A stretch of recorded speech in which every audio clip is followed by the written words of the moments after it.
Good morning. Welcome to Between the Cubes with Mark, me. It's Monday morning. This water's about 40 degrees. It's close to 50 degrees outside, which is making it getting in here a little bit more challenging, but that's okay. So I got to go to my buddy Ryan's like I was talking about yesterday, and he told me a quote which I don't know who it's from, so I'm just going to give him credit right now. It's really cool. I'm going to talk about time, and that is, time is the only currency that you spend without knowing your balance. Spend wisely. And I thought that was a really good thing to think about, like, in a certain sense, everything that you spend time on that makes it kind of a gamble in a certain sense, because there is no sure things. You're not guaranteed tomorrow. You don't know what's going to happen. And, it seems like, it just seems that sometimes things and people and circumstances are much too willing to waste your time. And you got to be on the lookout for that, because you don't have a lot of it to be wasting, since it's your most precious resource.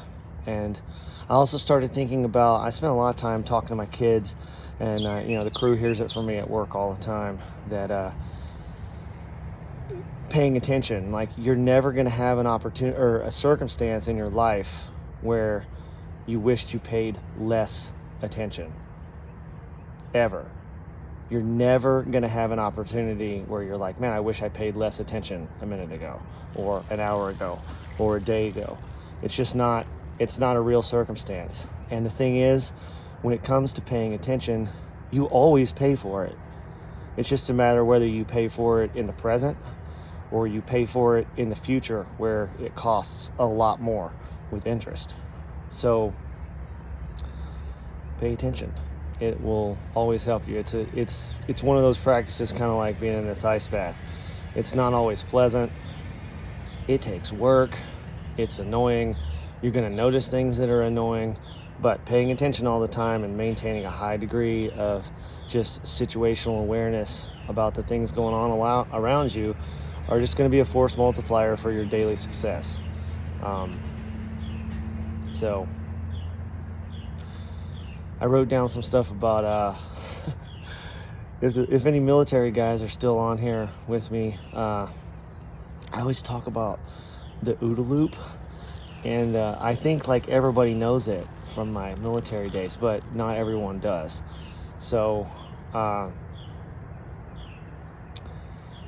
it got me thinking about the OODA loop, because of how it relates to time, and just a way that it takes for you to orient yourself to, like, the execution of tasks throughout your day. So if you don't know what an OODA loop is, it is observe, orient, decide, and act, which is pretty much how every single thing that we do, that's the mode for how, like, intelligent living organisms orient themselves and get into action based on the stimulus that they receive. Like, I really like watching my dog and my cats, because you can just see their little OODA loops just running.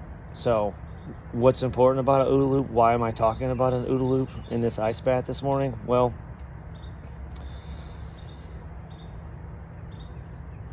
to understand an OODA loop is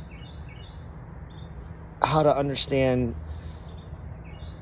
to be an actor rather than a reactor in any situation. And in our context, it's really like social situations, but there's always people acting, and then there's people reacting to those actions. And if you understand how OODA loops work, then you can kind of dictate how a situation unfolds. So I'm probably going to talk about that a little bit more tomorrow.